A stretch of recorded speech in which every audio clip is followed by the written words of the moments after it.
J'écoutais hier sur France Culture une interview de Guillaume Lerner avec Paul Auster, je crois que je prononce bien son nom, qui connaît bien les deux langues, le français, l'anglais, etc. Et Auster nous donne une description du français ou de ce qui distingue le français de l'anglais. Et il nous dit, ah mais l'anglais, vous savez, il est beaucoup plus riche que le français. Et de manière cynique, il dit, justement parce qu'il a emprunté beaucoup au français. Alors, il y a plusieurs questions qui se posent dans ce genre de propos. D'abord parce que, quels sont les effets de l'emprunt linguistique sur une langue? Alors la richesse, c'est bien gentil la richesse. Quand on a des mots comme final, finish, qui cohabitent avec le mot end, ending, etc.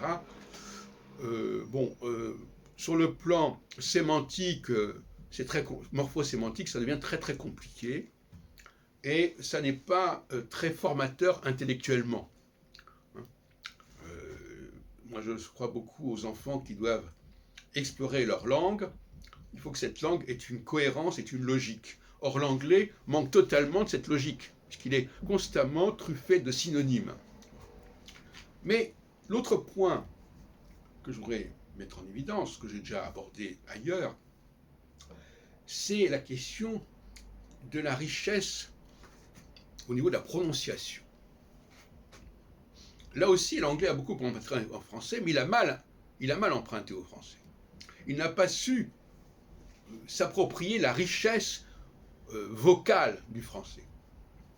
Donc il y a un échec de ce côté-là.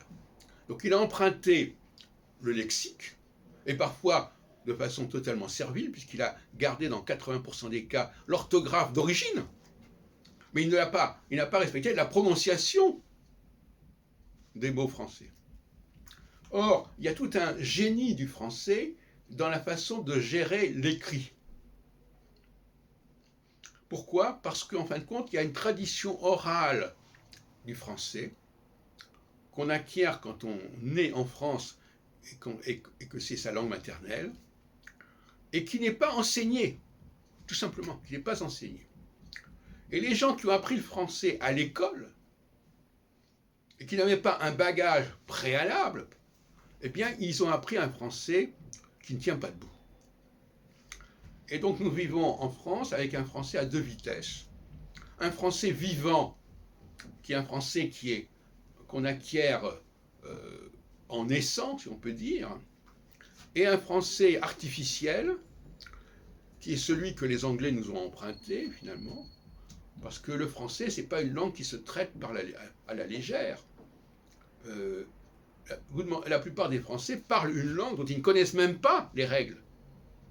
Ils en connaissent certaines règles, mais pas d'autres. Et quand vous regardez comment ils parlent le français, vous verrez qu'ils ne savent même pas les règles qu'ils suivent quand ils parlent comme ils parlent.